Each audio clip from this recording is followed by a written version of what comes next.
tonight, Judge Andrew Napolitano, John Stossel, Greg Gutfeld, and a man-packed party panel. What more could a girl want? Well, maybe a 15-pound baby, a world-class ass, and for Kanye to leave the country. But don't worry, we'll have all that a little later on in the show. Strap on your goggles. It's raining men. It's the Independents.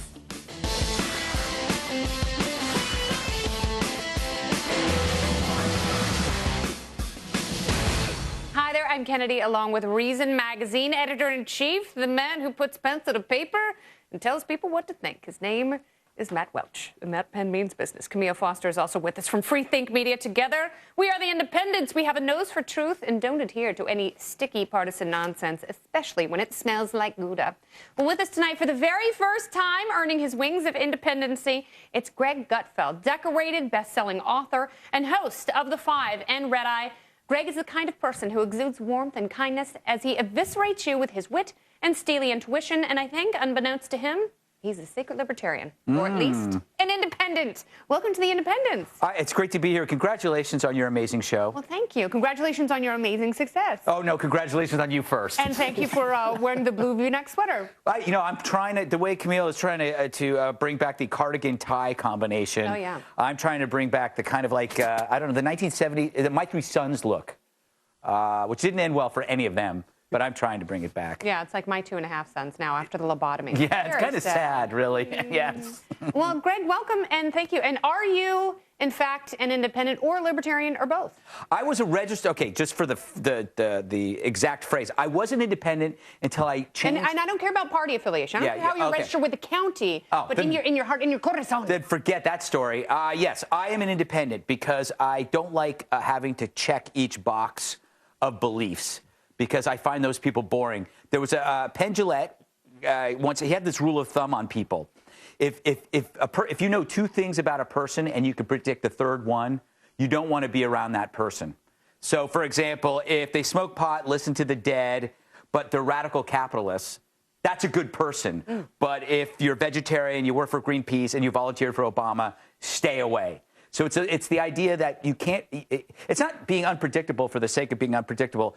It's just looking at issues rather than affiliations. But and it's also what the predictability says about you, because you're not necessarily living authentically, I think. You're doing what you think other people want you to do. And who wants to be around someone who's just a shell of a person? And that, you know what I've noticed, I call it the bouncer syndrome, which is, and it happens to newbies in any kind of group, whether it's conservatives or liberals or libertarians. It's that you're not conservative enough. Yeah, I don't like the litmus test. I agree. Yeah, and so they're bouncers.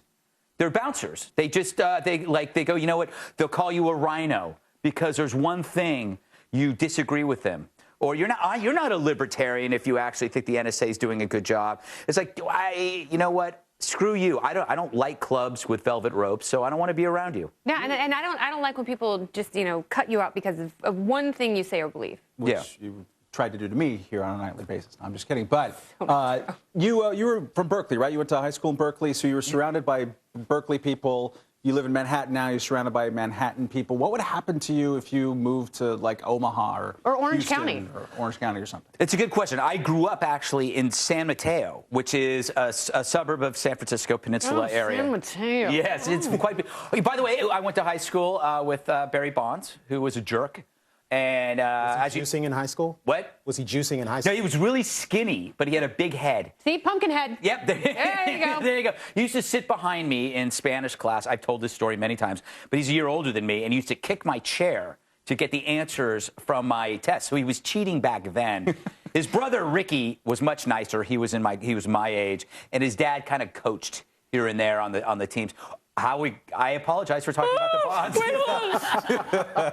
So anyway, to your question, you're asking me, did I become a conservative? Yeah, like I think you're right. You like to punch hippies a little bit. Yeah. I think you're right. You need the contrast in order to feel fully. I said this at a speech at a Reason thing with years ago. I said I became a conservative after being around liberals, and I became a libertarian after being around conservatives. And the reason is both have a sense of moralism that can be really irritating. And it's the difference between neighborly caring and fake global caring. Do you know what I mean? Yes, that imposed, projected. Yeah. You are obligated to feel this way. Yeah, exactly. And that's and it's probably, in my opinion, because maybe I'm biased, more evident among the liberal side than there is conservatives. And in conservatives, it often takes place in religious ways. Yeah. Like, I will pray for you, you atheist, which I get. I love that one, I though. usually get that. It's so funny. Love the sinner, hate the sin. Yeah, yeah. It's like, I will pray for you. I go, that's not a nice thing to say. Unless you really do want to pray for me, then that's good. But saying it in that kind of manner. They're praying at you. Yeah, they're praying at me. It's condescending. Yeah, It is it's aggressive prayer. All right, well, the winds of change are wafting through the New York air like granddad after 4 bowls of 5-alarm chili.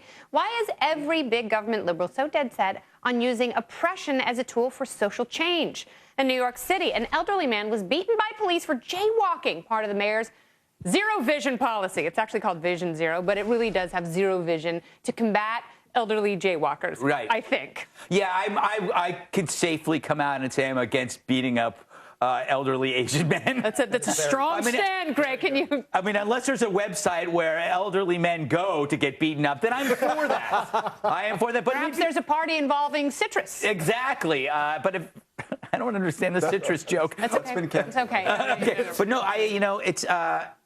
Sometimes I'm a big supporter of the police. Every now and then they make a mistake, and this clearly was probably a mistake. Do you know one of the best things? Boy, was that wishy-washy.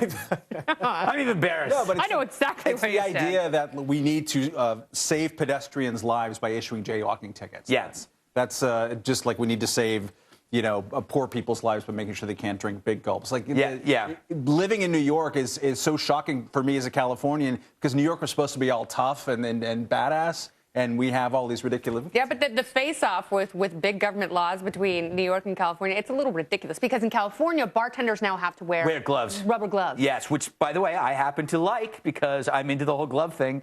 But it's all about... It's the mandated glove. It's mandated glove. People believe that you should be able to outlaw or ban something because there's a risk to it. And I said this a couple of days ago that you'd have to ban snowboarding and skydiving, and you'd have to ban construction work. And driving. Yeah, driving. You have to ban everything. Because there's an element of risk in everything we do. Okay, so if you're obese, it puts you at risk for dying sooner and developing heart disease and diabetes. But if you're obese in New York City and you get hit by a car or a cab, you survive. That's what the research showed, that obese people are actually insulated from the deadly injuries that most jaywalkers get. So skinny jaywalkers more likely to die in New York. There was also a story about a famous mobster who was shot like 13 times or 9 times and he survived because he was fat. He was like, had his own little bullet catcher. He was like, he was like, the guys were just shooting at him and it was like one went there, and he's just like going, I can't feel it. I can't feel it. So there is a benefit to being obese. If let's say you're stuck on a deserted island, your plane crashes, you're going to outlive everybody unless they eat you. Oh, wow. Yeah. It would be, that might be a little sinewier, or not sinewy, it'd be chewy, just chewy fat. I don't know. I think this is going to be our A block for the 5. Well, you got it. You should text Dana now. Yes, I will. All right, Greg Gutfeld, we'll see you always on the 5 and Red Eye. Thanks for coming by. Can I ask you what that story is about the big butt you're doing? Yeah, you haven't seen Booty Girl? Yes, I have, but I was afraid to do it. But if you're going to do it, then I'm going to do it. No, Booty Girl has, it's the most incredible thing I've ever seen. See, this is why you need more women on your show. I mean, in addition to Andy, is because we will show you how science has proven that having a big butt is better. Yeah. So I'm going to do that story tonight on Red Eye. Very good. Dr. Mix-a-Lot that proved that having a big butt is better? That's exactly what it is. Yeah, he's got the prescription, and the booty will cure you. All right, thanks again. My pleasure. The 5, weeknights on Fox News Channel. Hi, and Red Eye, also on Fox News Channel at 3 a.m. Eastern. All right, from my sparkling cockles and beyond, Judge Napolitano is back, and he's fired up about Snowden, and that's coming up next a little later. Oh, no, next we're going to have the panel, the judges later. This is so great. They're going to tackle Target, Obamacare, and college sex assault. Stay here.